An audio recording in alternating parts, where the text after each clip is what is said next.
As you walk towards this door, you can see that there is a huge lock on the door, much bigger than your average lock.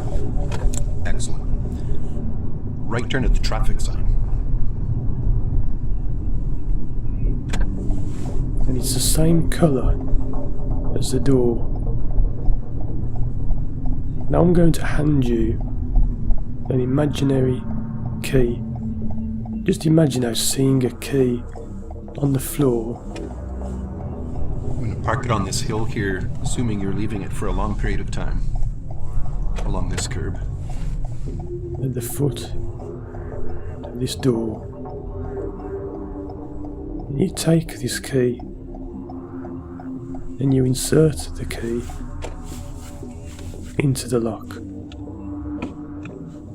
And as you turn the key, you hear a click. Okay, and we'll take off. We'll continue. And the lock falls away from the door. And you open this door and step into the room.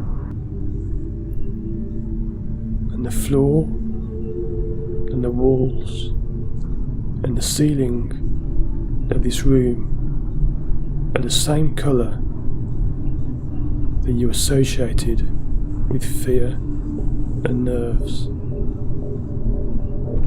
And this room is empty, apart from one thing.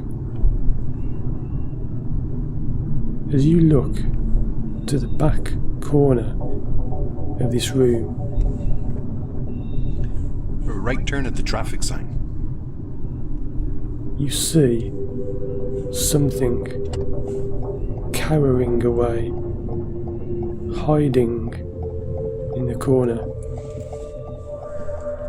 And this is your fear and your nerves of the driving test.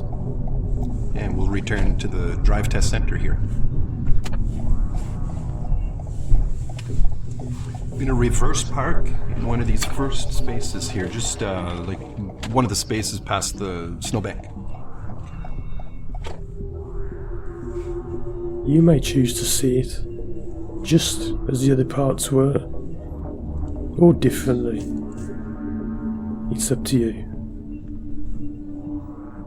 But I want you to notice now how all of the other parts have come in from the other room and have joined you in this room.